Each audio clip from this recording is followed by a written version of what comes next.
The following is a presentation of the Matt Talk Podcast Network.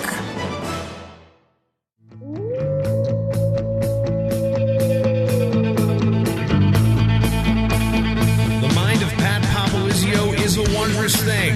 And for you Pac wrestling fans, you'll get to go inside the mind of the Skip each and every episode here on the Pac Mentality Pop-Ins podcast. Now, here's your host, NC State Director of Athletics Digital Communications, Ryan Reinhardt.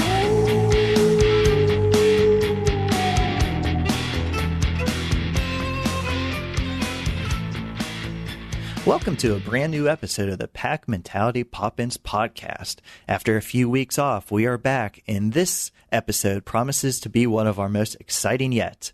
I'm your host, NC State Director of Athletics Digital Communications, Brian Reinhardt, and usually at this time, I introduce the head coach of the Wolfpack, Pat Popolizio, but after a couple weeks of team camp, Pat has hit the recruiting trail, so we are just going to roll right into our interview segments, and these two interviews were some of the best ones that we've done yet. Up first, we landed that big fish that we've been promising. We have former national champion Nick Gwiazdowski on today. He'll be talking about his experiences with USA Wrestling, talking about his time at NC State, and just what his future holds and how busy his next couple of months will be. We also have a brand new sponsored segment today. Over the last month, we had a very generous donation to this podcast, and we are going to be meeting a bunch of people that work behind the scenes of the Wolfpack Wrestling program in our Hidden Heroes segment. So stay tuned for these two interviews in today's Pac Mentality Pop-Ins podcast. Very exciting times here at the Pac Mentality Pop-Ins podcast as we have our very first sponsor segment. About a month ago, we had one of our listeners make a very generous donation to this podcast. I wanted to thank this individual and maybe even interview them on the podcast, but they insisted on staying anonymous. So as a way to incorporate their donation to the podcast, I came up with the idea to have a different segment on upcoming episodes highlighting those that work behind the scenes with the NC State wrestling program to give our listeners, a little bit of the behind the scenes knowing and give the individuals that are working some of the proper credit that they so much deserve. So this is our very first in a new sponsor segment called Hidden Heroes. Our first guest in this series is somebody you probably have not heard from before, but you almost always have seen at Wolfpack Duels. He is very photogenic with some of his celebrations on the bench. Meet NC State's athletic trainer, Will Conlon. Will, welcome to the podcast. Thanks, Brian. Thanks for having me on. It's good to finally get on. People would recognize the picture, maybe not the voice. You have some great celebrations. I try. It's tough not to get behind these guys and get wrapped up in the things. So yeah, emotions and whatnot just get to flying out there. And also, this is a great segment. Not many interviews with the sports medicine athletic trainer, so this must be a first. Yeah, no, we're kind of, I don't want to say across the board afterthought, but, people don't really think of us unless, injuries, things like that occur. So, it's good to, like I said, get on the podcast here and just kind of shed a little light on what I do. I very much take pride in, I'm myself a behind the scenes guy, but since this podcast, I have floated out my request for a pay raise, the amount of hours that I work, so it's just fun now. So a little background on Will first. He graduated down the road from High Point with a degree in athletic training in 2008, then completed his master's from Georgia State in 2010. Will, what made you want to get into athletic training while you were in college? I get this question a lot, and I tell people I didn't pick it. It picked me. But a lot of it boiled down to, growing up just wanting to help other people and combining it with my passion for sports. So it's kind of like a marriage of sorts. And that's how kind of things rolled, and that's how, got in just at the high school level, working with my high school athletic trainer, and then, opening a few doors there. And next thing you know, it's time to go to college. So, it just kind of blossomed from there. And you joined NC State in the summer of 2012 and have worked exclusively with the wrestling team since that time. What was your background like in wrestling before you started working with the Wolfpack? So, going through my undergrad days, we had to get a variety of experiences along the way. And one of the big things I looked forward to every year was the state of North Carolina high school wrestling tournament. And they took us out there, gave us a good chance to kind of see the sport of wrestling, how, what's involved with it there. And that's, to be honest with you, I didn't wrestle, as an athlete in undergrad. But like I said, that's my sports medicine experience with the sport of wrestling, and just kind of enjoyed it ever since. You have no wrestling experience as an athlete. Have you had a match here at NC State? A great match. I couldn't ask for a better situation and a better staff to work with. So no, things have been great here at NC State. So as the athletic trainer in the sports medicine office, can you describe your role with the wrestling program? Yeah, absolutely. So basically, I'm in charge of the day-to-day health care for the wrestlers, and I'm responsible for taking care of everything from injuries, illnesses, to blood time on the mat for different bleeding, right down to another big part is the whole skin infections and management of that, and as far as wrestling goes. So, there's a lot of, what I call A to Z, the bumps, the bangs, even, into the recovery side of things, just getting the guys ready to go, for the next match. And in college athletics, there's no such thing as a day-to-day job description. I know it varies from the off season to during the season, but take us through a day in the life of a student athlete during the season that might be trying to get over, say, maybe an ankle sprain. What are some of the resources our guys have available to them through sports medicine? Yeah, no, absolutely. We're very fortunate here at NC State. We have tons of different resources that we can offer. We have various orthopedic physicians, various gen med doctors, chiropractors, massage therapists, physical therapists, and just a host of different providers that can kind of come in to take care or help take care of our wrestlers. And I actually don't know the answer to this, but what role does the athletic trainer play in weight certification? And just explain weight certification overall. Yeah, definitely. Weight certification is, not a lot that probably most people know about or your average fan knows about. Starting the season, basically, and a lot of this is driven by the rule book, is that, guys have to certify for their specific weights that they wrestle at. And basically, it's a combination of their body fat percentage, their hydration status, as well as their kind of current weight. It's thrown together to create this formula, which then gets entered into the weight management system. And the weight management system basically allows a wrestler to drop a certain percentage of their body weight at any given time to, like I said, allow them to weigh in at various weight classes. But the biggest thing that it promotes is just kind of safe weight loss and safe weight management practices. Going back to your athletic trainer, what are some of the common injuries you see during the season, and what was maybe one of the worst things that you've had to deal with? Yeah, so in the sport of wrestling, I tell people, I see a little bit of everything. We have everything from concussions to ankle sprains to knee sprains to skin infections to lacerations. So I have to be pretty much well-versed in a little bit of everything. And, to be honest with you, it's tough to predict necessarily trends, but, even at my time here at NC State, I think I've seen, my fair share of upper body injuries, lower body injuries. So just a random assortment. As far as kind of maybe the most interesting injury I've seen, some of the various fractures can be kind of a little grueling. But, like I said, I see a random assortment of things. So, I don't want to say things don't really, entertain me much anymore. But, like I said, it keeps me busy, and, it's just good to be able to assist and help take care of these guys when they do have a need. And being the athletic trainer for a collegiate team, it's certainly not 9 to 5. Even though I got a rip on you, you kind of rolled into work at 12:30 today. But talk about the time commitment it takes to be in this profession.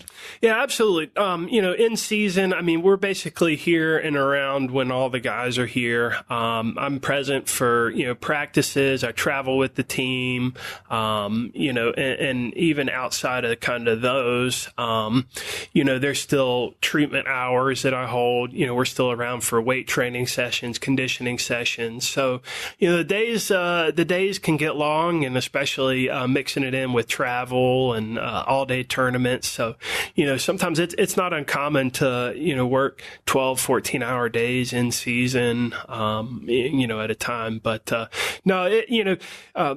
the guys and the staff definitely help to make it worth it, though. So at times things can kind of move right along, and next thing you know, I've been here 12 hours today. So at the NCAA championships, the finals, they roll out this nice stage. There's only one mat going on, and you have one of the best seats in the house, right behind the coaches in the corner. You've already been very fortunate to have a Wolfpack wrestler win a national championship 3 different times.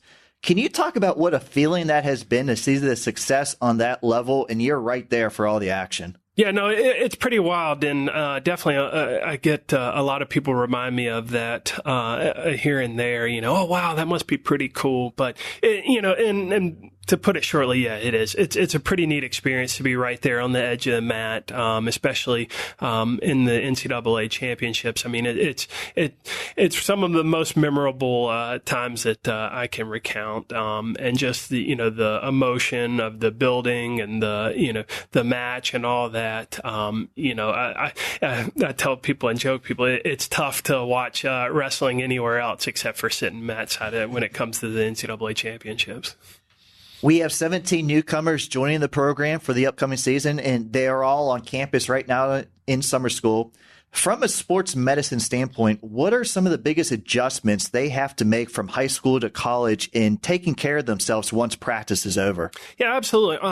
A lot of these guys kind of come from, various high schools and various backgrounds. Some of them, really haven't been exposed to, the role of an athletic trainer. So, most of the guys that we bring in, nothing but, very thankful for the services and things like that and the help that we provide. But like I said, a lot of them, this is kind of new to them. So it's kind of feeling out, and a lot of it's too, figuring, hey, we're here to help them. So them figuring out when to ask for help or when to, not ask for help. So that's, like I said, a big adjustment is just, hey, this is a new role that a lot of them haven't interfaced with. Will, thanks for letting us pull back the curtain a bit and letting our fans get a glimpse into what it is to be in the sports medicine field. And especially thank you for all of your hard work and dedication and helping the NC State wrestling team to the levels of accomplishment it has reached over the past few seasons. We appreciate what you do, and it's really interesting to hear what you do now. Yeah, no, absolutely. Thanks for having me on. Thanks for giving me this opportunity to kind of, like I said, pull back the curtain on, probably what a lot of people, don't realize what goes into it. But no, thanks for the opportunity. This Hidden Heroes segment has brought to you by a very generous donation by one of our listeners who wanted to remain anonymous. We're very appreciative of that individual's gift to this podcast. If you would like to donate anything to this podcast, please reach out to us on Twitter or email me directly. I love to correspond with our fans, and with our next donation, I look forward to seeing what ideas that individual will have as I'll incorporate your gift into this podcast. You can reach both Pat and myself on Twitter at PackWrestle, and my email is bcreinha@ncsu.edu. Joining us now on the Pack Mentality Pop-Ins podcast, former NC State national champion and current member of the U.S. World Team, Nick Gwiazdowski. Nick, great to finally have you on this podcast. Yeah, Excited to be on here. It's been a while. It's been going, and I finally got an opportunity to get behind the mic. Episode number 23, actually, of this podcast, and we finally landed our big fish. I had to do a lot of negotiating, but once I said Pat wanted you to be a guest on the podcast, you actually texted me the other day and asked when you could be on, so I appreciate your initiative here. Yeah, whenever Pat gives me a call, I got to step up to the plate. Can't let my man down like that. Doesn't seem like that long ago. I was nervous whenever you had a live mic, but this podcast is taped and recorded, so we're good. You've had a lot of media requests than I've ever asked you. I hope you realize that now. But are you enjoying promoting the sport now and just promoting yourself a little bit more? Yeah, I enjoy, talking with people like this. I think it's a good opportunity to kind of let people know who I am and what I'm about and kind of what got me here. And sometimes it gives people a different insight on my personality and my day-to-day life. Your personality is out there a little bit. We're going to dive into that. But unfortunately, for as much as Pat wanted you on his podcast and be a guest, he isn't here today. After a great week of running the Wolfpack Wrestling Camp, the Skip is now on the road and heading to Fargo. And you've actually been around the Wolfpack Wrestling Camp the last couple of weeks. How is that experience for you to be able to teach and interact with the kids that are now big fans of yours? It's cool. Going from, years ago when I would go to wrestling camps to being a college clinician, now being a postgraduate clinician and meeting kids, and you get kids asking you all these questions and about your day-to-day life and what different matches are like that they've watched on TV or messaging you on Instagram thanking you for the techniques and this and that kind of stuff. It's cool, and I'm glad I could, even if it's a small way, kind of, impact their life and maybe make their week better in some way. So it's fun. You're very friendly on the Instagram, on the Twitter, on social media. How do you have time to do anything else? You're always on there. In between practices and lifting weights, I got some free time on my hands. So I'm on there, and if things come across kind of weird, they're definitely joking. Very rarely are there serious things said in an aggressive manner. So don't go reading stuff thinking like, wow, this guy actually going to fight someone. No, it's all a front. And it was hard to pin you down for this podcast. You really have become a world traveler with all of your experience with USA Wrestling. What does your schedule look like over the next couple of months? Next couple of months, we have a couple of training camps. This Sunday, I'm heading out to Colorado Springs to the Olympic Training Center for a week. And then we're going to head from there to Istanbul, Turkey for the Yasir Dogu International Ranking Tournament. We'll compete there. August, we have another 2-week training camp out in San Diego area. It's at a military base. I can't think of the name of the base off the top of my head. And then September, I believe we have another 2-week training camp. And then October, we go to, right now, I think it's Germany for probably a week. And then we'll go to Budapest, Hungary for the week of the World Championships. And you mentioned a lot of places you're going, but what are some of the places you've already been around the world? Man, quite a few. I'll count both vacation and competition because some of that into each other. I've been to Spain multiple times, Paris, France. I've been to Sweden. I've been to Germany. I've been to Poland. Been to Italy. Been to Iran twice. Been to Azerbaijan once. Been to Russia 3 times. I think that's it. First class travel, or are we stuck in coach? I'm a coach guy. As I've built my traveling, I'm up to United Gold, but you won't catch me in the business class yet. But there's some tough travel once you get over to those Eastern European countries and you get on those planes and the plane's packed to the brim and you got about 20 inches of leg room and you're sitting next to 2 guys that haven't showered in a couple of days. So. Now, I hope none of their executives are listening to this podcast because I would hate to ruin a sponsorship opportunity, but me and you were both in Lima, Peru airport about a week apart back in May. And honestly, it was probably my least favorite airport ever. It was just wall-to-wall mayhem. Do you have any good, bad travel stories that you've encountered? I know you love to tweet at airlines about any issues you encounter. Yeah, I actually was in Lima, Peru. 2 weeks, or yeah, probably 2 months ago now. Probably the worst is when you get a bag lost. I thought you toted around your bag like you did in college. Do you not do that? Yeah, anymore? no. Now when I go away for a week, I got to pack a big bag, and I'll pack a couple, an extra set of clothes in my bag and a pair of wrestling shoes. But now, like, I think the worst one lately, when I went out to Colorado Springs back in January, my bag got lost. I was there for 10 days and I didn't have a bag for probably 4 of them. And it got left in New Jersey. That's probably the worst, I think. Last time we went to, I think it was Russia, we spent probably an hour and a half on the tarmac just sitting there on the airplane. And that's long when you got a 9-hour flight ahead of you.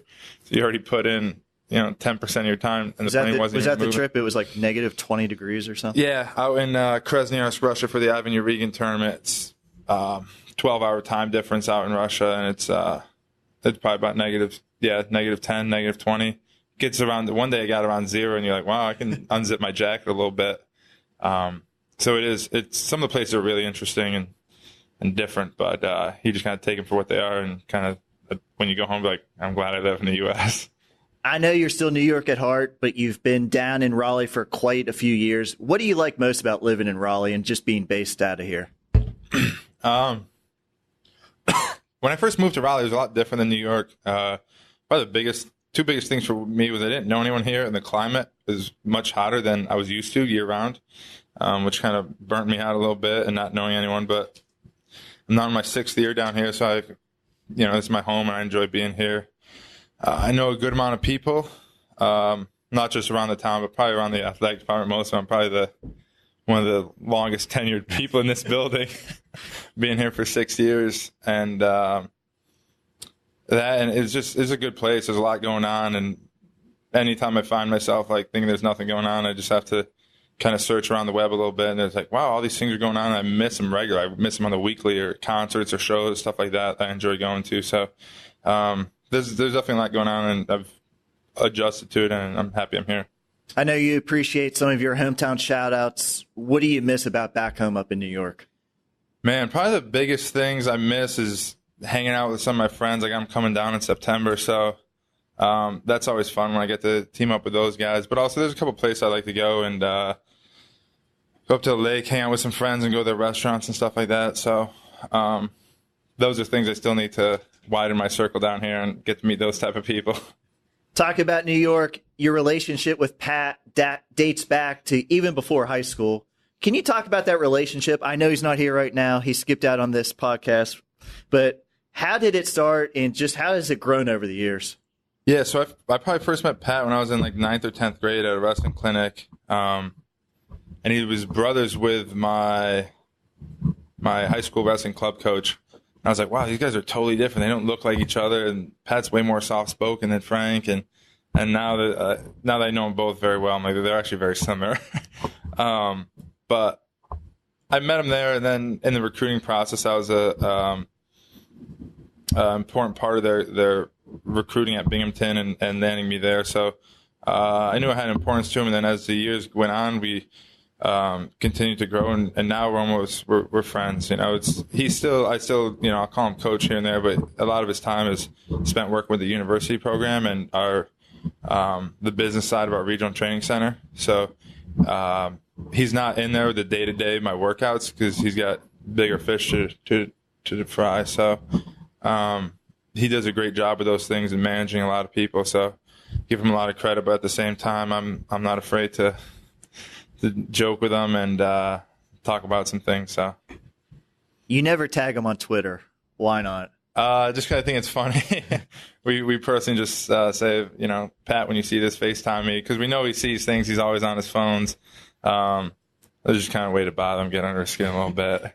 So here at NC State, 2 NCAA titles, 3 NCAA finals appearances, 3 ACC Wrestler of the Year honors, very memorable Wolfpack career, leading this program to new heights. What are some of your favorite memories of wrestling here at NC State? Probably some of my favorite ones are definitely winning national championships. Those are right up there with the rest of them. And kind of being the first to do that, but also knowing that, like, as I sit back and watch the guys wrestle in the room day to day, I'm like, I probably got like another 3 years of being the best guy in this program in history, because there's some really good guys in there that would I think, easily surpassed me, which is good because that's, means our program's getting better. And but that, and then kind of becoming a more of an elite program and helping kind of lay that foundation. I'm still involved with it, not as directly, but I'm sure people still think of NC State wrestling and think of my big ugly mug with it. So I'm fine with that. And since your collegiate days, it's been one heck of a journey. You've now transitioned over to freestyle full time. Lots of tweets saying you've gotten bigger since your NC State days. What weight are you at now? It's all nonsense. I weigh the same. I've probably weighed the same for the past 5 years, give or take 5-8 pounds. It's just a little bit of a different diet, just a little bit of a cleaner diet, nothing spectacular, but definitely a lot of work in the weight room with my coach Dane Miller out of Garage Strength in Pennsylvania, and the supplement company I work with, Earth Fed Muscle. So those type of things, and just kind of being more mature and making smarter decisions with my diet and consumption, and still definitely training hard and stronger than ever. New York pizza still in the diet or out? Yeah, no, I definitely won't leave pizza out. I get that in about once a week. But I leave some of the bread out and some of the other recreational foods out. So internationally, you're at 125 kilos. You never did technically answer what weight you're at, but about 255, okay. 260 in pounds. I think at Final X I weighed in at 117 kilos, so 2.2. You guys can do the math on that. This is a podcast, not a math. But international level, what are some of the countries that stand out as best in the world that you face? Man, they're pretty much all located in that eastern part of Europe. Last year's world champ was out of Georgia. Azerbaijan's tough. Russia's, 1, 2, 3 deep, pretty good at the 125 kilo weight class. The Turk is the return, like he won the last 3 before the Georgian. He won the Olympics. Iran, they always got tough dudes. Every country that takes the sport serious, there's big humans, there's big tough humans all around the world. So I know a lot of times you think of countries and you're like, wow, that country can't have big guys. Like, there's big dudes all around the world. They're big, strong, mean dudes.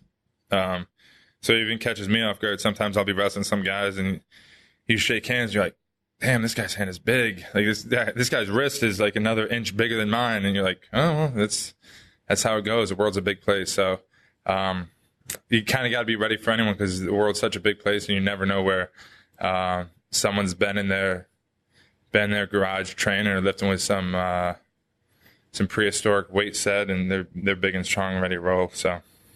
So last summer was kind of your breakout. Now, you did not bring me to Paris with you, so I didn't get quite a feel. But despite that, you still earned a bronze medal at the World Championships. How rewarding was that run to the podium? It was definitely rewarding, especially because how important it was in the team race. And literally we beat Russia by 1 point. So every point, every win mattered a lot. And being part of that was pretty special to me. But it was fun. It was definitely, being that it was like my first legit, I shouldn't say legit, but my first world championships. And you go to tournaments and there's two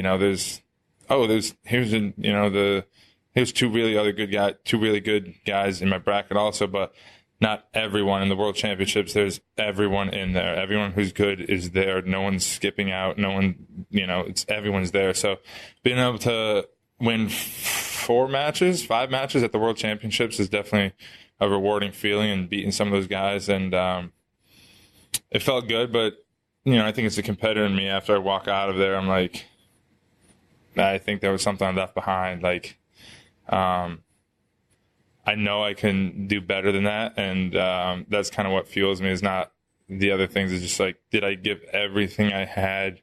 Is there anything left in me? Did I get what I wanted? And that kind of is what's going to draw me back. So. And just a few weeks back, you won Final X, which pushes you to Hungary in October for the World Championships yet again. Yep. Final X was a new qualification for the U.S. this year. How did you like the process of qualifying? I thought I was 50-50 on it. Part of me, I think it's good to give fans more opportunity to watch, like a little bit of I don't even know if we want to call it a season. It's really just the same matches drawn out over 3 weekends. But at the same time, 3 weekends is a long time. That's 21 days. So from the first date when guys wrestle in Lincoln, you know, I'm at home watching. It's like, oh, these guys made the world team. It's like, oh, but I got another 2 weeks for my opportunity to roll. So it was cool to watch it, how the different locations went, and I'm curious how the numbers and the money coming in looked. But I knew we got paid more, so that's always a good benefit. But at the same time, it's you can't let it impact you that much, and I don't think it did. I knew when my date was. I knew I was going to be ready to roll for that.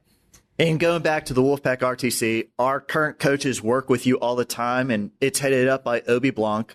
How big of a role has Obi played in your success? Obi's been a big part. He was kind of number 2 when Frank Beasley was running it. Obi was in there a lot, and since Frank departed for his head coaching job at George Mason, Obi took the reins. And we've built our relationship. I've always been cool with Obi. We get along really well. Do you two scrap in the room?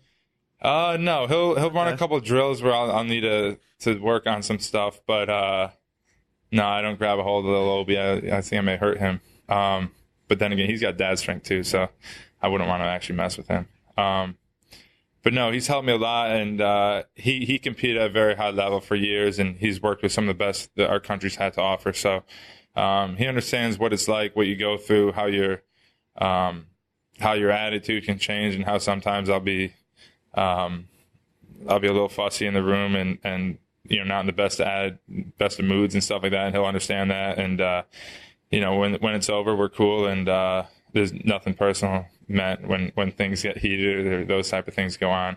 But yeah, I'm very grateful that not just him, but even the other coaches, but mainly Obi, the time that they put into me, because it's not in their job description. They're not paid to coach a 25-year-old that comes in 6 times a week. But they do, and they definitely give me their best and give me good input and give me things that I need to improve on. And since you're training full-time now, how does sponsorships and income work for you now that you're out of school? Yeah, so I get paid through the Wolfpack Wrestling Club, and Oak Grove Technologies is a huge part of that. Mark Gross, in charge of that operation, is really kind of the biggest thing going for me in terms of letting me do what I want to do and compete and represent the USA, and also take down sportswear out of Georgia. Asics footwear. So go get yourself a pair of Asics. They're as big as they get in the wrestling world, and running, and basically all types of training, and earth-fed muscle and garage strength, like I mentioned earlier, is a big part of, and people give me their time and their professionalism. And you know, right now my strength coach is over in Uzbekistan coaching the Junior World Championships, and I got him texting me asking me how the lifts went. So those type of people that definitely commit full time to what I do. Let me just think, make sure I'm not leaving anyone out here. I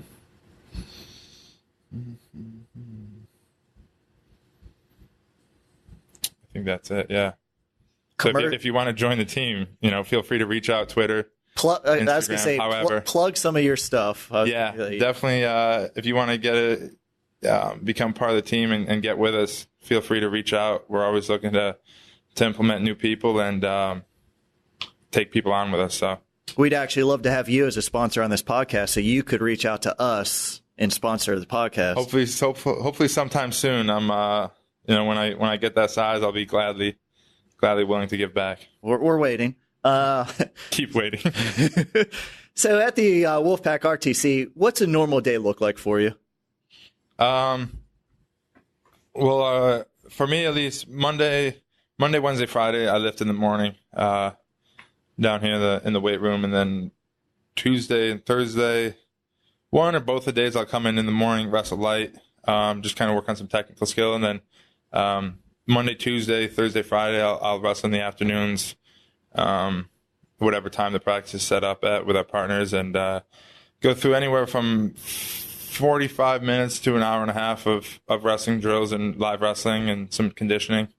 Saturday and Sunday, for the most part, is off. For me, just try to recover from the week and get ready to go again on Monday. So those type of things, and that's a lot of time, not just on my end, but also all those workouts, I'm in the mat room. Obi's in there too. We got wrestling partners coming in, and Tommy and Timmy and Lee and Kevin Jack and Jacob Casper. Those guys are coming in. So it's a full crew we got. I know the 2020 Olympics, they're in Tokyo. They're on your short horizon. I would love to be invited to go with you if you want to pay.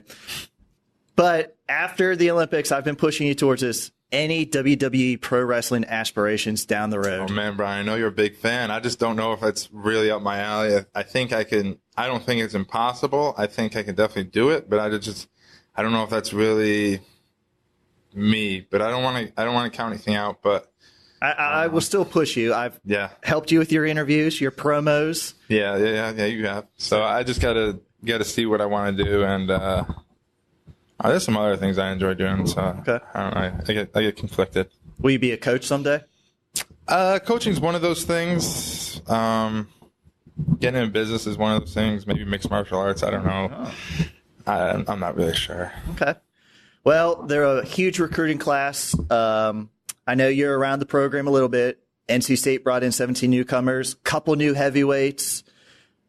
You've only been in the room a couple times with some of these guys, but what do you think of the new crop of NC State wrestlers that have come into the program? So far from what I've seen, they are pretty tough dudes. I've only been to probably 3 workouts with them, 4 workouts.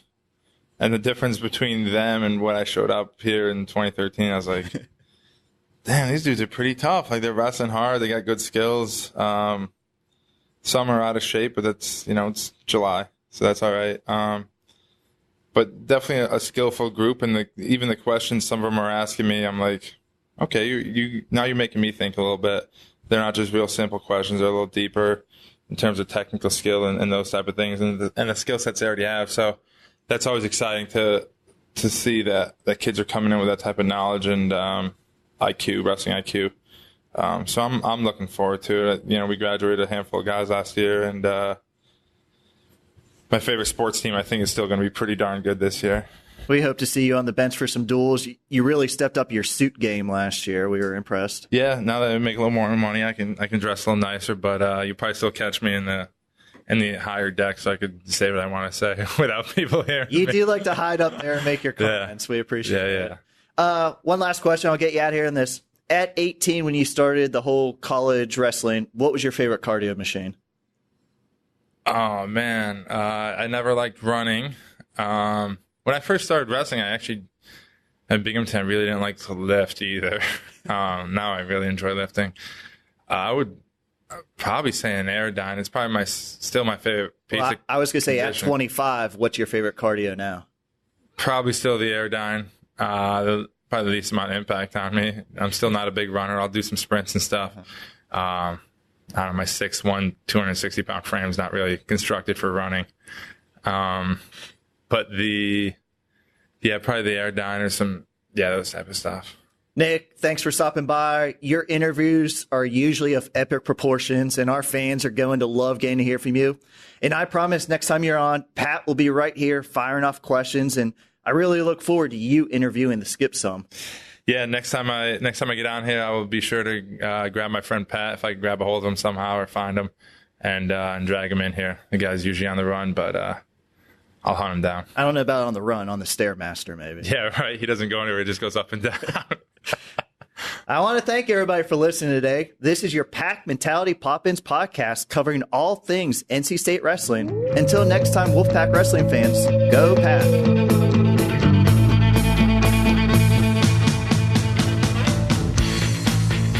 The Pack Mentality Pop-Ins podcast is produced by the Mat Talk Podcast Network. For more wrestling podcasts, go to MatTalkOnline.com.